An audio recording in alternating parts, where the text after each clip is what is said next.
Second exercise very important, back fall. అంటే ఇప్పుడు మనం టేక్ డౌన్ చేయడం నేర్చుకున్నాం. టేక్ డౌన్ చేయడానికి ఏంటి ఫస్ట్ స్టెప్? నీ డ్రాప్, అది మనం తెలుసుకున్నాం. ఇప్పుడు బ్యాక్ ఫాల్, కింద పడాలి, కింద పడతారు. టేక్ డౌన్ చేస్తే ఏమవుతుంది?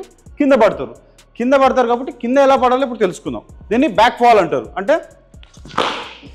ఓకే, ఇప్పుడు బ్యాక్ ఫాల్ ఎలా చేయాలంటే basic step, first bend down, sit properly, then roll properly and then tap your hands. Fast చేసినప్పుడు ఈ పాయింట్ జాగ్రత్తగా విందాం. ఇప్పుడు మళ్ళీ చూడండి, బ్యాక్ ఫాల్లో చేయకుండా మిస్టేక్స్ ఏంటంటే ఇలా హ్యాండ్స్ డైరెక్ట్ పెట్టకూడదు. ఇలా పెట్టినప్పుడు ఏమవుతుందంటే మన జాయింట్ మీద, ఈ జాయింట్ మీద ప్రెషర్ పడి, లేకపోతే షోల్డర్ మీద ప్రెషర్ పడి, లేకపోతే బ్రిస్ట్ మీద ప్రెషర్ పడి ఇవన్నీ కూడా డ్యామేజ్ అయ్యే ఛాన్సెస్ చాలా ఎక్కువ ఉంటాయి. సో ఎవ్రీ టైం ఫస్ట్ ఎప్పుడు ఏం ల్యాండ్ కావాలంటే బ్యాక్ ల్యాండ్ కావాలి, హ్యాండ్ కాదు. హ్యాండ్ ఎప్పుడు ల్యాండ్ కావద్దు, బ్యాక్ ల్యాండ్ కావాలి. బ్యాక్ ల్యాండ్ అయినాక and bend, roll back, then tap your hands. Okay, ఇందులో ఇంకో మెయిన్ ఇంపార్టెంట్ థింగ్ ఏంటంటే హెడ్ టచ్ కాకూడదు. ఇక్కడ జాగ్రత్త చూడండి, ఇప్పుడు బ్యాక్ ఫాల్ చేసేటప్పుడు ఇలా తగలకూడదు ఇది. ఓకే, హెడ్ని ఎప్పుడు ప్రొటెక్టివ్గా మనం ఉంచుకోవాలి. So bend, roll back, tap your hands, but don't keep your head down. Okay, ఎప్పుడు కూడా హెడ్ అనేది కింద పెట్టకూడదు.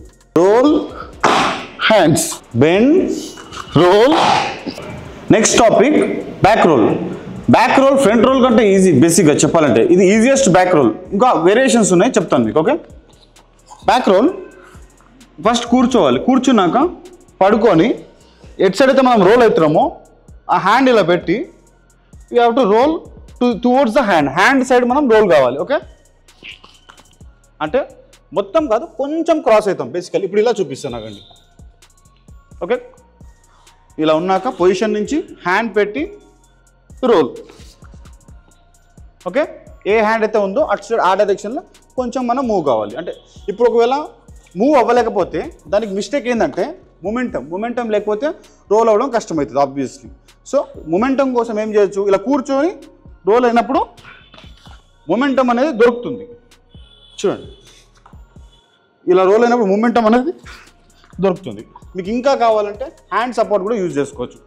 నేను ఇది ఇలా పెట్టినప్పుడు ఈ హ్యాండ్తో సపోర్ట్ చూడండి. ఇప్పుడు ఈ ఇటు సైడ్ రోల్ అయ్యేటప్పుడు ఈ హ్యాండ్తో నేను వెనకాల పెట్టినప్పుడు ఈ హ్యాండ్తో సపోర్ట్ తీసుకుంటున్నా. అబ్జర్వ్ చేయండి. చూడండి, రోల్. మీరు ఇంట్లోనే ఉండి మీరు ఒక మొబైల్ ఫోన్తో చూసుకొని మీరు ఒక మంచి ఫైటర్ అయ్యేటట్టు నేను చేస్తున్నా. మీకు ఫైనాన్షియల్ కేపబిలిటీ ఉంటే మీరు ఫీజు పే చేయండి. అది 1 రూపీ అవ్వచ్చు, 100 రూపీస్ అవ్వచ్చు, 1000 రూపీస్ అవ్వచ్చు.